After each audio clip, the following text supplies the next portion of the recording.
Welcome to News from Neptune for the 45th week of 2018. I'm Carl Estabrook. Our program is conceived in the spirit of Rosa Luxemburg, murdered by a social democratic government a century ago, who said the most revolutionary thing one can do is always to proclaim loudly what is happening.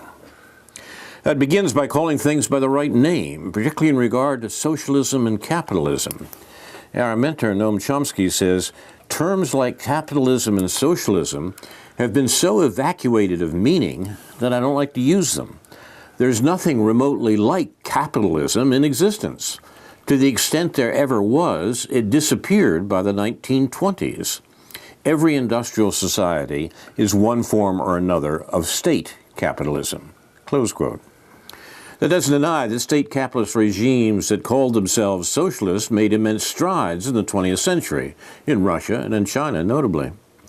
Since the last decade of that century, our program has been a weekly hour of spontaneous and unrehearsed discussion of the news of the week and its coverage by the media, done in the spirit of Noam Chomsky. First on a so-called community radio station, and now via Urbana Public TV and YouTube. Earlier editions of this program are available at archive.org. Chomsky says in the U.S. media, either repeat the same conventional doctrines everybody is saying, or else you say something true, and it will sound like it's from Neptune. David Green and I will try to say some true things on another Don't Mention the War edition of News from Neptune. That line comes from an old sitcom, Fawlty Towers, on the BBC from John Cleese, but refers now to the fact that the wars ongoing around the world through the entire last presidential term and into this one were simply not mentioned in the recent midterm elections. That's a bad sign.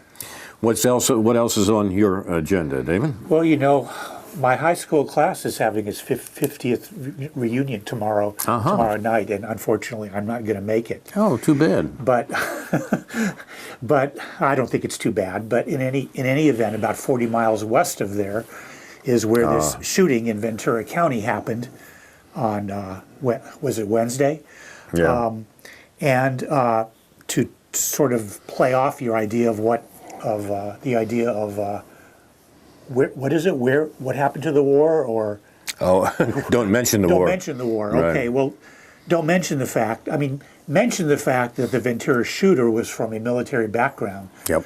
And certainly, there was an elaborate story in the New York Times about what the aftermath of his military service was, and how people were worried about him, and how some mental health experts certified that he wasn't, he was not ready for some kind of serious treatment, or that he didn't need it, to the extent that people now understand that he probably did. Yeah. But in any event, in spite of that aspect of it, we also find the headline in the New York Times: police sergeant and aspiring soldier were among the slain. In other words, continuing the sort of romanticization or underlining of police and military people in this context. There's no context in which military or former military people shouldn't be seen as somehow heroic, except for the ones, of course, that go off and kill lots of people. So we have to question that juxtaposition. Don't you think? Lots of the wrong people. And they're supposed to kill the right people. I'm a little bit sensitive to this, Carl, because as you know, this past Saturday I was holding up a sign that said, "The military does not protect my freedoms." And a woman who was probably 30 years younger than me and probably weighed as much, if not more than me, came up and gave me a nice shove and glared at me in a very angry way for a while, apparently not seeing the irony of what she was doing in terms of protecting my freedom.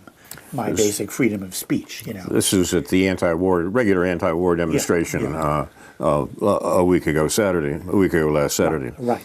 No, that's true. The mass shootings, which now have reached an incredible 307 in 2018 already, unless there's been another one since we've gone on the air. 307 mass shootings this year alone. This is an absolutely astonishing number, and I think you're absolutely right to connect it with the sort of subterranean warfare that the U.S. has been carrying on throughout, as I say, the last presidential administration and well into this one. The fact that war is a background, a war in which most Americans are not immediately involved because of a draft or something like that, but know it's going on all the time, and the veterans are coming home, like the guy who did the shooting in Thousand Oaks. This is an incredible situation, and one that, in some sense, we've backed into because there's not been a discussion either about the wars the U.S. is carrying on. On the contrary, there's been a conscious attempt by the administration to hide what they're doing, certainly throughout the Obama administration, and to a certain extent, barring the ineptitude of the administration by the current administration.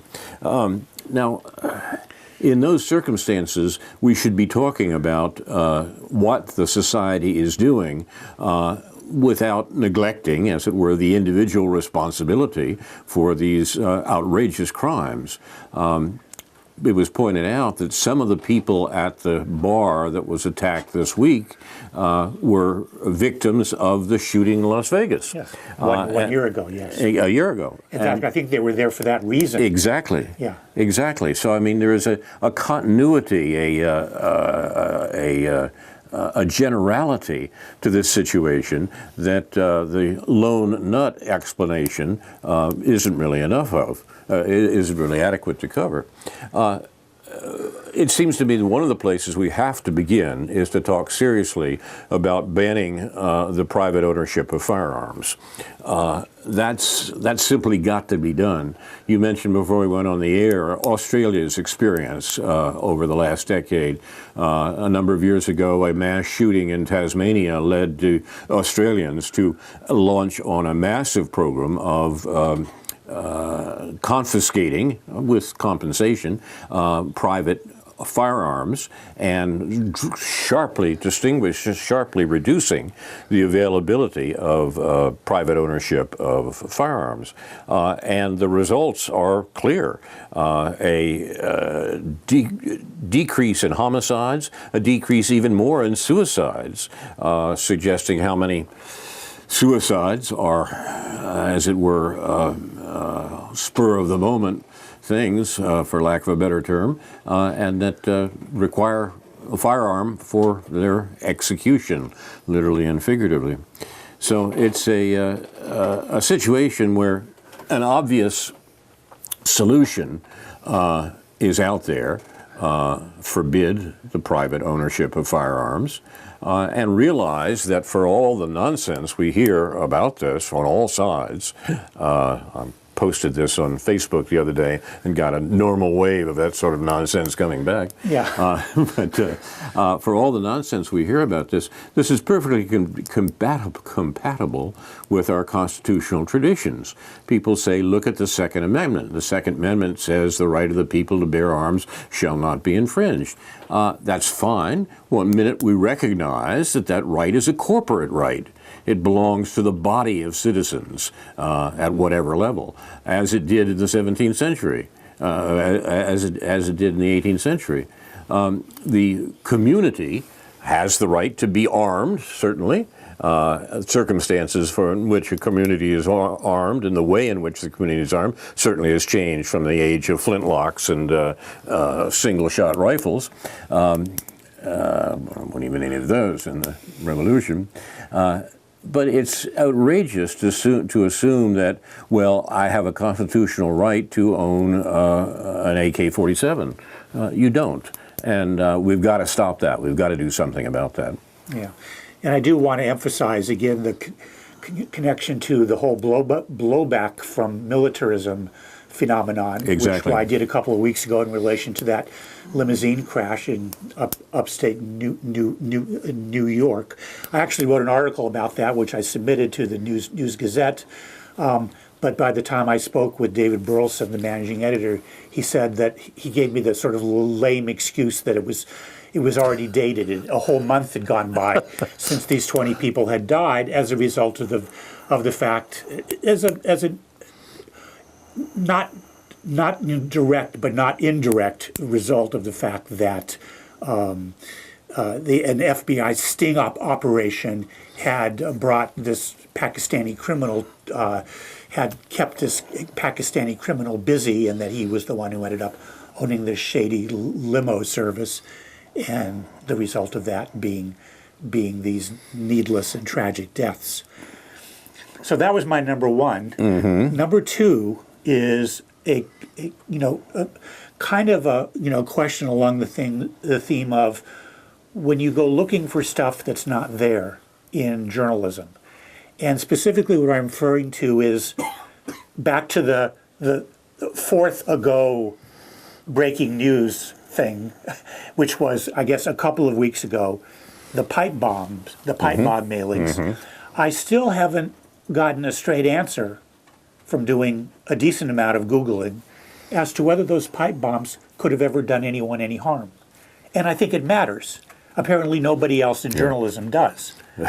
But it matters as to whether those were really ready to go. And the only vague reference is that somebody's saying, well, he thought they might be. Some expert thought from X-rays of the packages they might be. But either they were or they're not. And I don't think it's accidental that we don't know in this context. We don't know whether this guy, Cesar Sayoc, actually intended to hurt anyone or just scare people or was just acting out in some strange way. Don't you realize, David, that merely raising this question makes you an undoubted conspiracy theorist? Well, and I was going to say that. I was going to deny. I was going to plausibly deny that in my first breath of talking about this, because I certainly don't want to be a conspiracy theorist. Of course not. But what could be worse? But it's just that it's clear when there's it's the dog that didn't bark kind of a thing, right. where what anyone wants to know is, were these packages really going to hurt someone?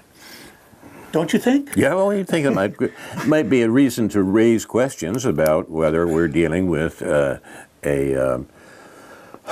lone nut, as they say, or whether this is another example of the FBI finding susceptible people and or equivalent intelligence community people, finding susceptible people and encouraging plots, which they can then bust to ensure us that our safety is their first concern. You're a worse conspiracy theorist than I am. Exactly. I wasn't even necessarily implicated. I wasn't even. I mean, that's certainly. But you see where it goes, David. You see where it leads. Yeah, I know, it's a slippery slope.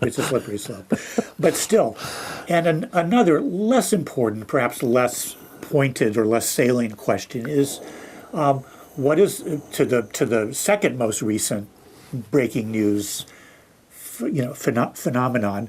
What was the background of Robert Bowers, the Pittsburgh shooter? Not too much. Usually, you find out within a day or two. The New York Times sends out some journalists, and we find out something about a person's life. Now, it appears that Robert Bowers, they did find out about his childhood, in which he got moved around a little bit, and his father died when he was young, and his mother remarried, and then he ended up back somewhere. It was not a pretty life. And we find out that he was a truck driver, and we find out that he was in these chat rooms, in this what's that the one that I had never heard of until this happened, where people do this sort of hate speech. But somehow there's an absence of discourse about who this man was, what his life was, and what might have brought him to that point in his life that you might find for other people in other contexts. It might be just because of the fact that he was seen as this kind of ghost. He was just seen as somebody as this loner that nobody knew, and that may be true.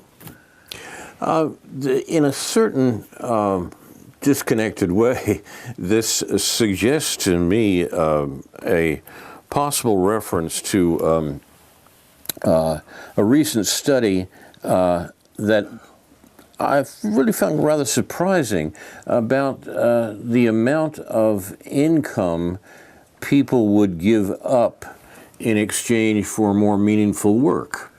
It's a study provided by our chief researcher, J.B. Nicholson, a study that looked at an investigation of people's understanding of their employment, of their work, where their income was coming from. And the surprising number in it was the number of people who said they actually would take a reduction in income if the work were more interesting, if the work itself were more rewarding, if what they were doing had a greater sense of if not finality, at least commitment to doing something worthwhile. That's interesting because it's become increasingly clear, we talked about this a week ago, that it was dismay at the economic circumstances and the life chances of the majority of the people in the country that produced a vote for a presidential candidate who said that he would alter the neoliberal policies that have produced the work circumstances of most Americans. This is interesting. This is a level of dismay at the economic and indeed military activities of the federal government, of the United States government, that is bound up with the madness that in extreme cases produce these mass shootings. We're talking about community psychology and politics here at a fairly fundamental and important level. And it's clear that some attention to that, some attention to what American people want and what they feel they're lacking, is what our politics should be about. But if you look at this last election, it surely wasn't. Of course not. And when the smoke cleared, the great blue wave, which turned out to be a sort of blue sprinkle, and the hard-fought campaign by the administration produced the mountain labored and brought forth a mouse, was the way the ancients talked about it, and indeed was a ridiculous mouse that crawled out of this election. Makes no difference. None of the major policies regarding work, life, war, and the economy are going to change as a result of this. All they perhaps will do is produce another advertising occasion for the Democratic Party. That's what their victory amounts to. And they, in fact, have found that they're up against a pretty good advertising carnival barker on the other side. And as I say, when the smoke clears, we have only the ridiculous mouse left. Yeah, and this relates, I think, I could sort of segue fairly plausibly to a little blurb I have here that was on the Naked Capitalism website under the title, Erasing Economics and Economic Policy from Politics, the Race and Xenophobia Sideshow. And it was an interview with Adolph Reed. This is very important. Yeah. That was a good interview. Here's one little snippet from there. We'll post that. The question, and this refers to the study that I referred to last week, Thomas Ferguson and Benjamin Page's most recent study, which was on the surveying that went after the 2016, not the vote itself, but the surveys after the 2016 election of Donald Trump. The question is, Thomas Ferguson, Ben Page, and their colleagues have just published a study for the Institute of New Economic Thinking, the one I referred to, revealing the intertwining social and economic factors that drove Trump voters in the Rust Belt, including those who switched from Obama to Trump. They find that long-term anguish over trends like globalization, imports, and slow growth were strong motivating factors that Trump was able to exploit by drumming up, for example, fear of immigrants. Yet many seem unwilling to confront this complexity. Why is that?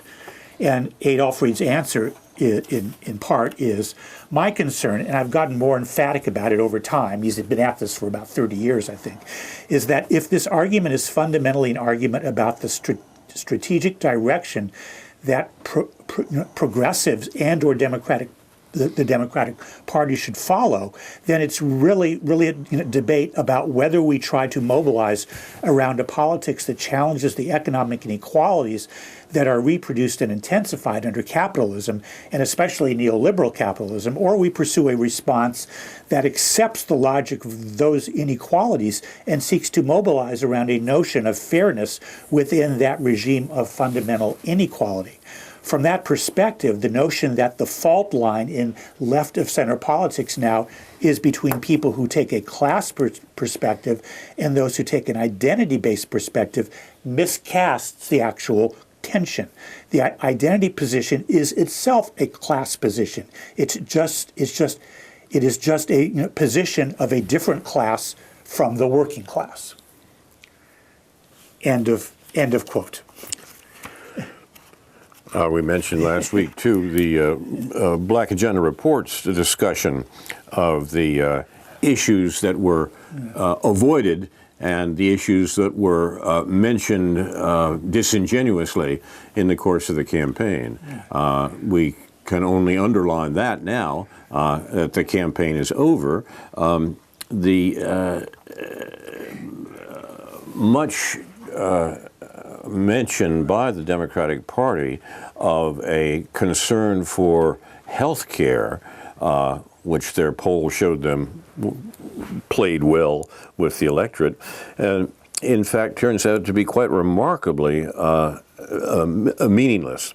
The percentage of Democratic candidates who claim to have endorsed Medicare for all, the Senator Sanders, Bernie Sanders health care proposal, or some sort of Medicare buy-in as part of Obamacare, that, according to the Democrats, went from 27% of their candidates to 58%.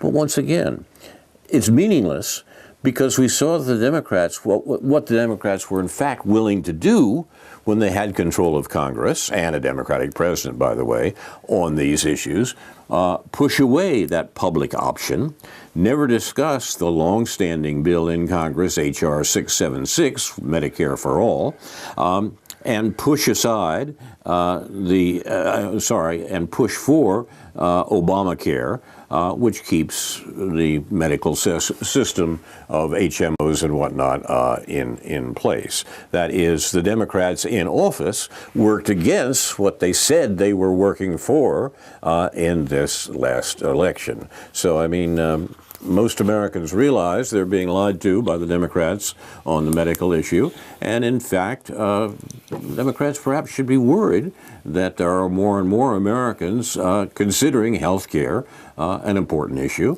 an issue that they will indeed make election choices on. But it hasn't happened yet. Yeah. Although I have to say that even Glenn Ford, and along with many other people that I respect in the substance of their views, are still pushing way too hard on the fascist word to describe Donald Trump, or the fascist word to describe what's going on in this country. And it just seems like such a common thing that it doesn't even bother me anymore, because it's like, well, everybody's saying, everybody left of Mitch McConnell is saying that Trump is fascist, or the Republican Party is fascist, and I'm just not comfortable with that language in helping us define what it is that's really going on. We posted also, or we will post also on the Facebook page for News from Neptune, an interesting discussion of what fascism actually was. Fascism is an early 20th century political movement that triumphed in Central Europe.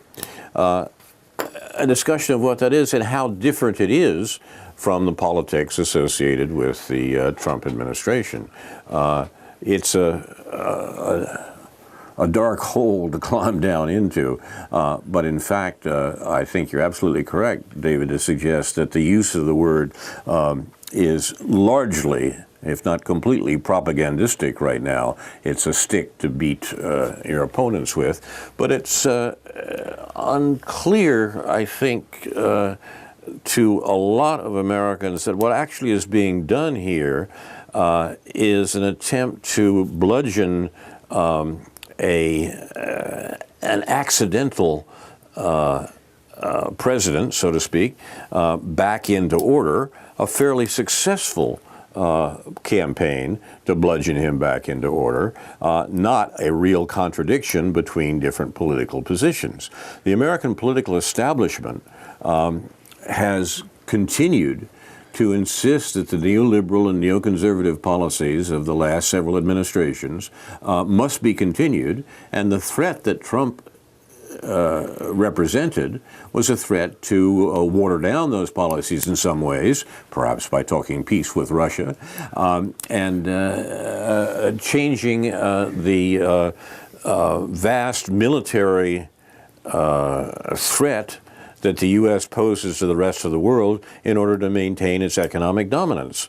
When Trump starts talking about pulling troops out of Syria and Afghanistan, the American political establishment gets very worried and has to find some way to prop itself up by demonizing this fascist in office and working on a campaign against him. We saw that even at the lowest level in this last election, when people like our local incumbent congressman spent his time condemning the Democrats on the grounds that, condemning his opponent on the grounds that if the Democrats got control of the House, then Trump would be impeached, and wouldn't that be terrible?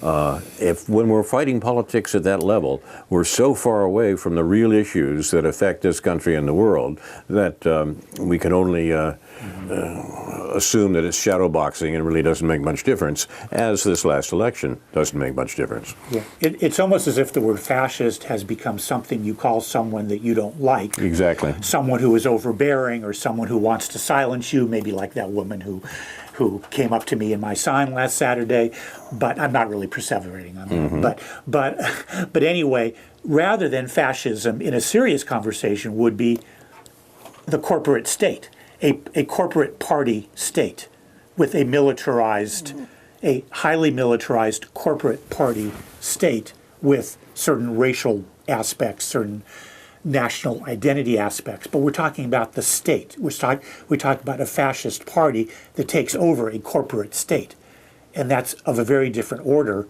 And people could argue about, well, what's happened with Trump since he got into office?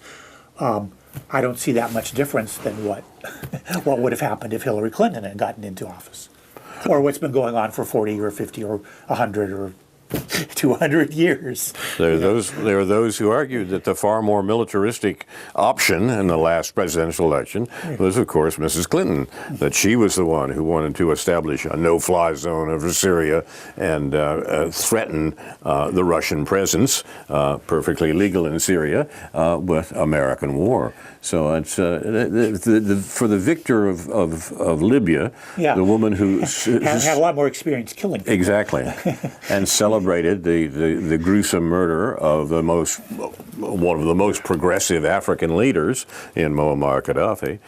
This is hardly a surprise.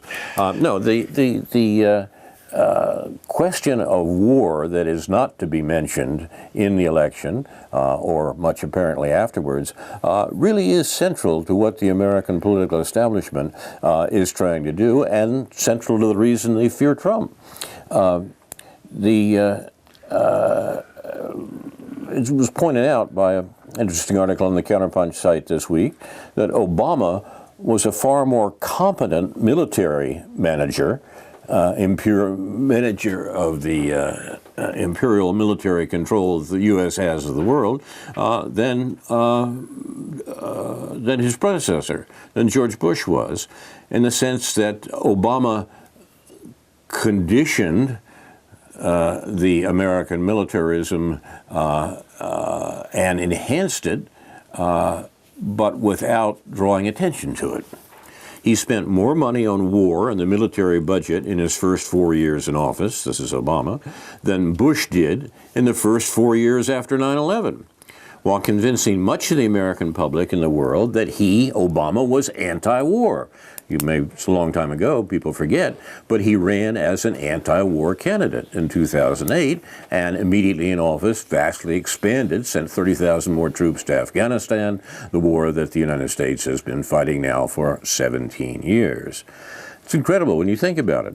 Of course, he was no anti-war figure, and to make such a claim, as we still hear from Democrats in this last election, is simply propaganda.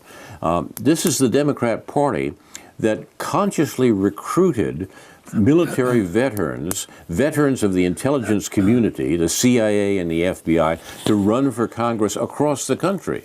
We thought it was peculiar when there was such a candidate here in Champaign-Urbana, a candidate who lost to Betsy Dirksen-Londrigan in the primary, but this was repeated across the country, and many of these people were elected to the House. So when people talk about the Democratic victory, what they're talking about is the election of spooks and veterans, pro-war people, to the House of Representatives. This is not a good thing. And to suggest that, well, of course, the blue spray, the Blue trickle. Blue trickle. The success, such as it was, of the Democrats in the last election is anti-war. That couldn't be more wrong. That's absolutely reversed, and it's the reason that, although David and I disagree, I suggested it was a mistake to give the Democrats control of the House of Representatives, which they were angling for in part by appointing these spooks and veterans to run for Congress, run for the House of Representatives.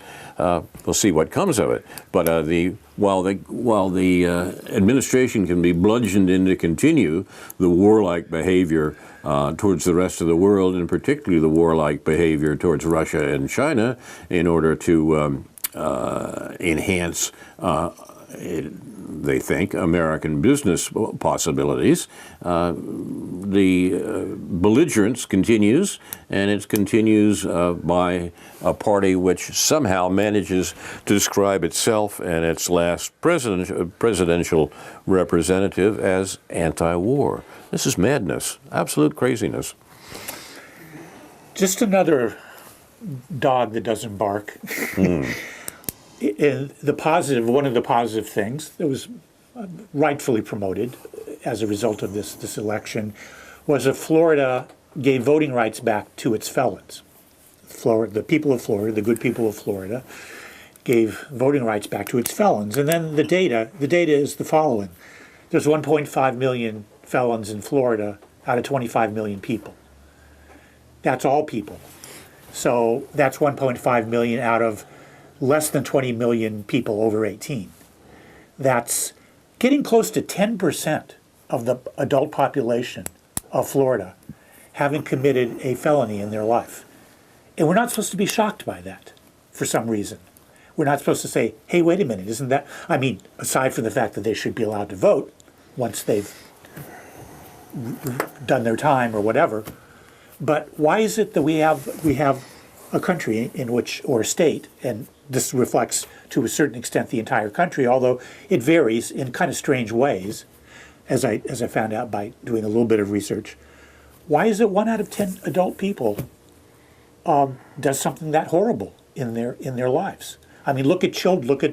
Take 10 children. Is 1 out of every 10 in the third grade or whatever? Children like I work with every day. How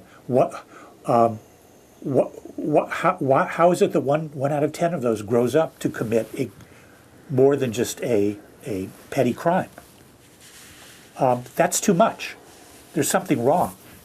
Maybe it's related to guns. Maybe it's related to drugs. Certainly it's related to drugs. Just wanted to put that out there.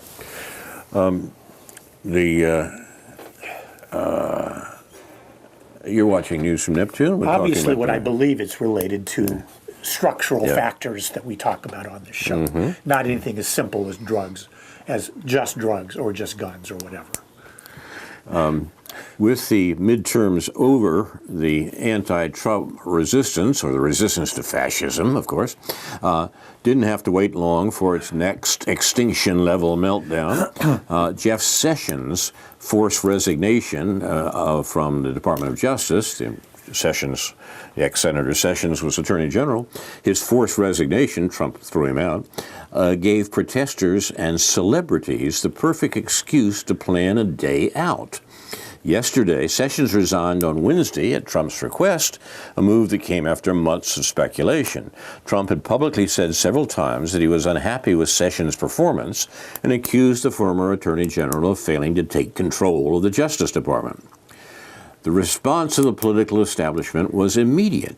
By Wednesday night, protests had been planned in 900 cities for the following day, obviously spontaneously, just because of the great love the populace has for Jeff Sessions. One right? was here, and there was a picture of it in the paper, the newspaper. Incredible.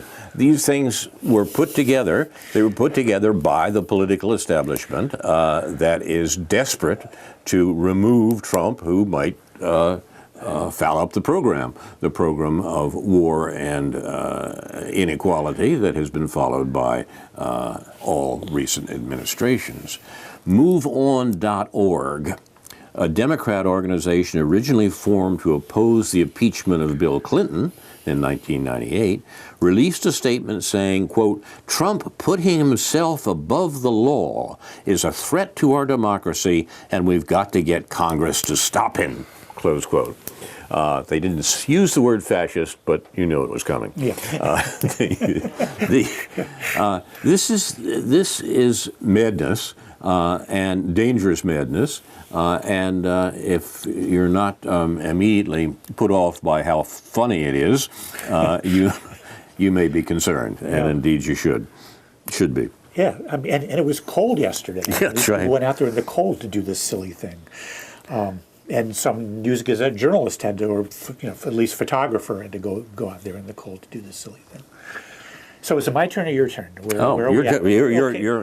Your deal. This is just, I mean, the New York Times, my weekly New York Times, this is actually a positive article, critical of Amazon.com's choice to land in Queens, among other places, their new headquarters.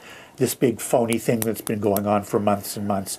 A very good critical article by a fellow named Ron Kim, who's a politician in New York State, and Zephyr Teachout, whose name is known to those of us who follow sort of left Democratic Party. I'm not sure if she's a Green Party person. I think she might have run under the Green Party or just as a alternative Democrat at some point. But a very critical article saying that Queens should not want Amazon, the new Amazon headquarters, and making a pretty good argument for no community in this country wanting that.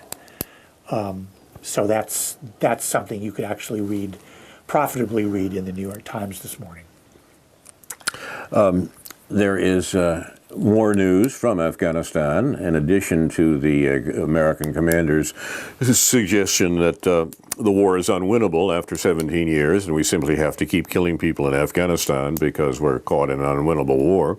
Interesting enough in itself, hardly mentioned in the American news, and not mentioned at all, as far as I can tell, was efforts by Russia to put together a conference in Moscow of the two ostensible sides in Afghanistan, that is the Taliban on one side and the Afghan government that the U.S. has been supporting all along on the other side. These two groups are actually in Moscow meeting, and the U.S. refused to attend. The U.S. skipped the meeting. The notion was that the U.S. was not going to be party to peace talks that had been arranged by Russia. We're not going to do it. So the war goes on. We continue to kill people in Afghanistan. The shooter in Thousand Oaks was an Afghan veteran, I believe. Yeah. And the influence of the war, which we're not mentioning, of course, in this program, the influence of the war continues as the war continues. A shocking situation, once again, unreported. But what was reported is that the mayor of a small town in Idaho, who was in the military, went to Afghanistan and got killed in the past week. That's what these people do. Right? And the story is framed. I mean, I'm not at all, piling on here. I'm just saying that in the media, I forget whether it was the New York Times, the local paper, or whatever, probably both. The story was framed as, you know, this heroic guy who just wanted to fight for his country going to Afghanistan and getting killed. Without any questioning of what he was doing, not even about him and what he was doing there, but why we are there. Exactly. Why we're killing and people what in we're doing Afghanistan. there, what are the Afghans doing there? Do they actually live there? But of course, don't despair. I mean, there's obviously progressive politics taking place throughout this country, even if the war isn't being mentioned. For example, a group of people went to Tucker Carlson's house the other night. Tucker Carlson, if you don't know, is a news commentator on Fox, and stood around and shouted at his family about Tucker Carlson's racism and that how Tucker Carlson's attitudes were such that he shouldn't be allowed on TV.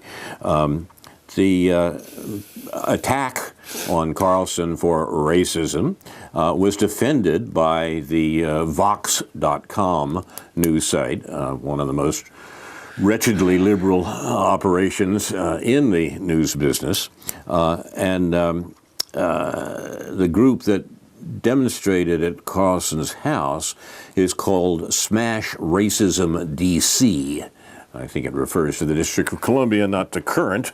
But in any case, Smash Racism DC is an Antifa group, and they are fighting for truth, beauty, and the American way, well, not the American way, the better way, by screaming at Tucker Carlson's house and tearing up his driveway. So, don't despair. There's obviously progressive politics taking place in this country, right? How did they tear up his driveway? Did they pull up the pavement or something? Really? No. Oh my goodness. There were not that many of them. A friend of mine. How do you pull a pavement? I don't think. A friend of mine said there were more zombies on my front porch on Halloween than there were Antifa demonstrators at Carlson's house. Yeah. But my point is that this is what passes for critical politics in this country. It's a pure gift to the right, of course, the notion of screaming at Carlson's family, and people are using it. Carlson is someone who has, as some of these libertarians are wont to do, has been open to anti-war ideas. He's had someone like Max Blumenthal on his show, on his program, which of course draws the wrath of our friend Louis Proyek, who I'm glad you mentioned Louis. Although has a good article, Louis, who also has a good article at the top of the Counterpunch website today. He's usually at the bottom with his movie reviews, but he's at the top because he wrote a nice article about Tuesday. So, I don't know, did you want to? No, I was going to say that was the next item on my list. Tucker Carlson, has said reasonable things about foreign policy, but if you're a fascist like him and you say reasonable things about foreign policy, well, we have to go to your house. Hey, we have fascism is the key. We know where you live.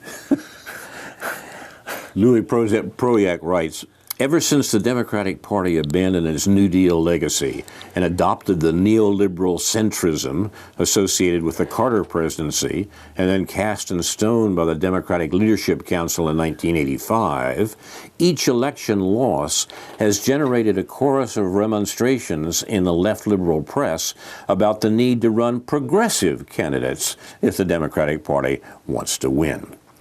The question of why Democrats are so okay with losing has to be examined closely. I think Lou's onto something here, by the way. Absolutely. In Virginia, here's some examples. In Virginia, former CIA officer, we mentioned how the Democrats were recruiting spooks to run for Congress.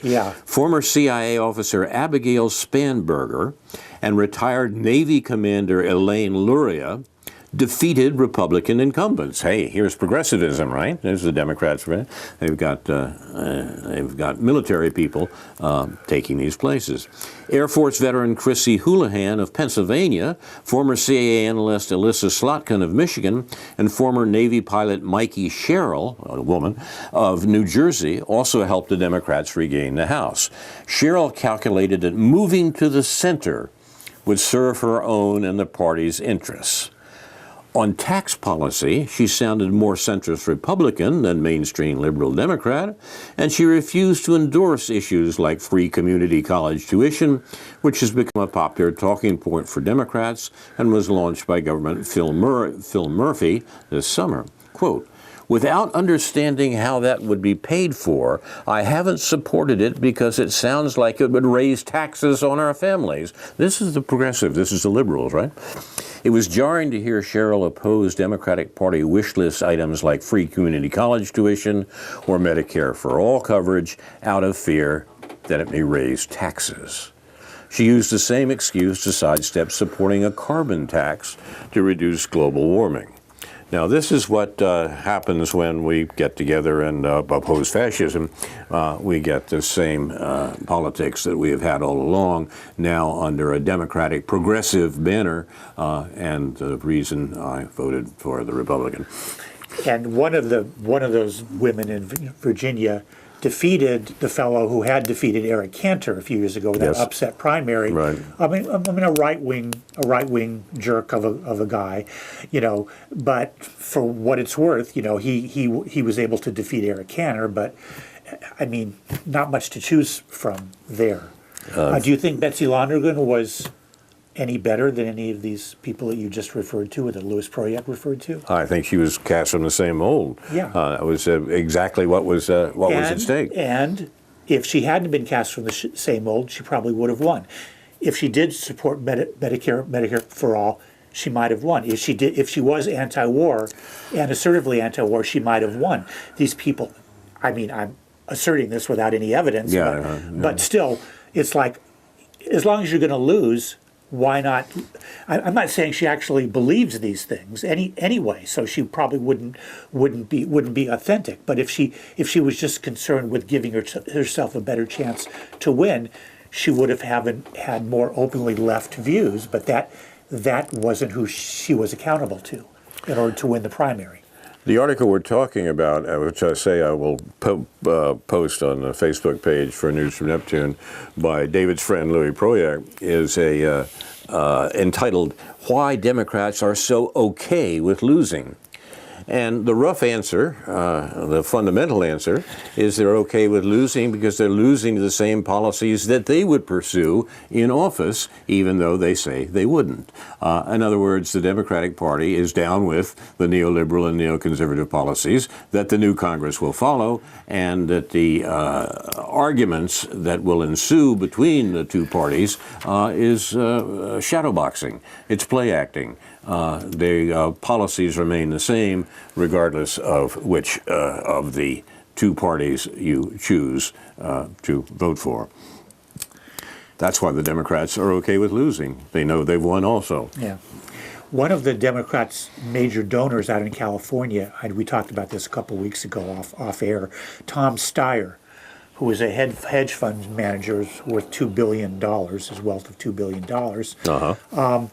And just to frame this a little bit, Tom Steyer and his wife, Kat Taylor, joined Warren Buffett, Bill and Melinda Gates, and other wealthy Americans in the Giving Pledge, quote unquote, a promise to donate the majority of their wealth to charitable activities during their lifetimes. He and Kat created and funded the Oakland-based Beneficial State Bank, which provides loans and banking services to underserved small businesses, communities, and individuals along the West Coast. That might sound, benign enough, and maybe in the larger scheme of things, it is. But this is sort of the soft side of the people that Democratic politicians are ultimately accountable to. The hard side being sort of more the Wall Street, Goldman Sachs. Although, Warren Buffett is arguably Wall Street in his own way. So, this is the world we live in. This is the sort of the left edge of what you can do if you're rich, and a better society isn't going to come out of Bill Gates or Tom Steyer giving away money. That just isn't going to happen in terms of public policy and dealing seriously with the income inequality and wealth inequality and all the serious issues. And I also had a letter sort of referring to that train of thought in the News Gazette earlier this week. It's hard not to believe, too, that some of this giving away of money by people like that is a vaccination against the clear program suggested by Thomas Piketty and others of what's absolutely necessary in the American and indeed the world economy right now, which is to tax wealth, not income. If wealthy people who want to avoid having their wealth taxed by governments, and they certainly do, are going to tell us how beneficent they actually are in giving away money to charity, then we won't press them, perhaps, for doing something that would be more reasonable after more than a generation of remarkable upward concentration of wealth in this society and the amazing growth and accelerating growth of inequality in the society. That's going to come to a head at some point, and at some point someone is going to say that, look, people have been talking about this for a while, the solution is obvious, tax that wealth, not people's income, tax that wealth. And I know people will say, well, why do you have to be such a curmudge about rich people doing good things? And can't you, Right. and I do, because you're missing the broader point of why they're doing these things and whether it can have any real effect on the fundamental things that we're talking about on this program. One point we might mention in terms of what was all over the local news yesterday, not the local news, the national news, that is President Trump's press conference in which he had the temerity to refer to a CNN reporter as a terrible person. I've read some remarkable things since then. Yeah. The remarkable things are, back to your fascist example, remarkable things are the number of pundits in the papers saying that Trump is shaking the very foundations of democracy. Indeed, he's gone beyond that. By attacking the news media, he's attacking the people's right to know. Absolute nonsense about the vicious crime Trump committed by insulting a reporter. This is, you don't have to be a great fan of Donald Trump's to suggest that this may not be the greatest crime in the news-gathering world that the other news gatherers seem to think it is. Look, for example, at what's going on with Julian Assange, where the United States has effectively imprisoned and silenced the most effective reporter of American war crimes and misdemeanors of all sorts in literally decades. There's the real crime in the news business, not someone being impolite at a news conference. Could I just read one little thing here? There's been a series of interviews that Paul Jay of the Real News Network is doing with Daniel Ellsberg. It's divided into 8 parts, and so far 6 of them were put up. And as usual, the interviews that Paul Jay does, the in-depth interviews he does with people, are very well done. The graphics are good, the photographs are good. It takes a while to finish them up, which I think they probably got sidetracked because of stuff that was going on in the last week. But just one random quote, but fundamental, in the first episode of this from Daniel Ellsberg, whose new book about the bomb, about nuclear weapons and his involvement in nuclear policy, and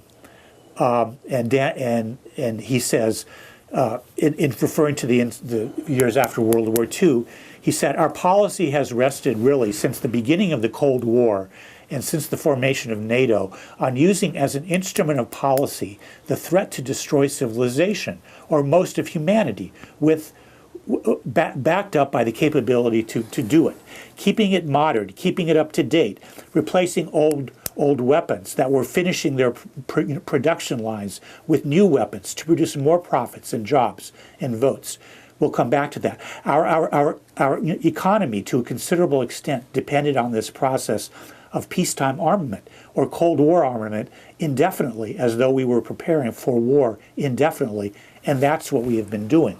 And Ellsberg goes on, I don't think that any of our presidents wanted a nuclear war at all, but they did want to threaten that. They wanted to base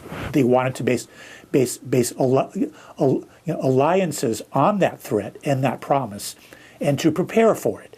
And the preparing was not a cost, really. It was a benefit to General Dynamics and Raytheon, Lockheed, Boeing, who to this day depend for most of their sales and their profits and their jobs on new weapons, despite the fact that we've had the ability to blow up most of humanity for over half a century. These are real issues, and issues that, once again, our news media are in the business of obfuscating, making sure that the real concerns of the threats to humanity as a whole, that is international war and climate catastrophe, are simply ignored in the conversation, except when they can be used to attack one side or the other within the consensus of American politics. Ellsberg's book, by the way, the title escaped me for a moment there, The Doomsday Machine. The Champaign Public Library has a couple of copies of it, one of which I have. And the horrific and fascinating things he talks about in terms of everything from firebombing during World War II. I mean, it's really something that everyone should watch, I think. I don't usually say that kind of thing, but I think everyone should watch or everyone should read this book. And as a result of the recent election, we can see that the consideration of serious questions like that has been put aside in American politics. Instead, we get fantastic notions about Trump as Putin's puppet. We get amazing defenses of the news business. We've got fantastical accounts of fascism in the American government. It is a level of fantasy and misdirection that's hard to believe. It's also hard to believe that it's an accident. It is a wonderful example of Thomas Pynchon's observation in his Proverbs for Paranoids. If they can get you asking the wrong questions, they don't have to worry about answers.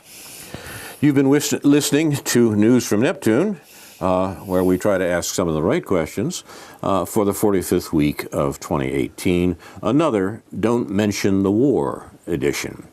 News from Neptune is presented by Carl Estabrook and David Green, with research by J.B. Nicholson. It's produced and directed by Jason Liggett and Ethan Young, with Andrew Scollery. Inshallah, we'll be back next week with a new edition of News from Neptune. To remind you, in the words of Edward de Vere in The Tempest, what's past is prologue, what to come endures in my discharge. In the meantime, confusion to our enemies, and a good night to you.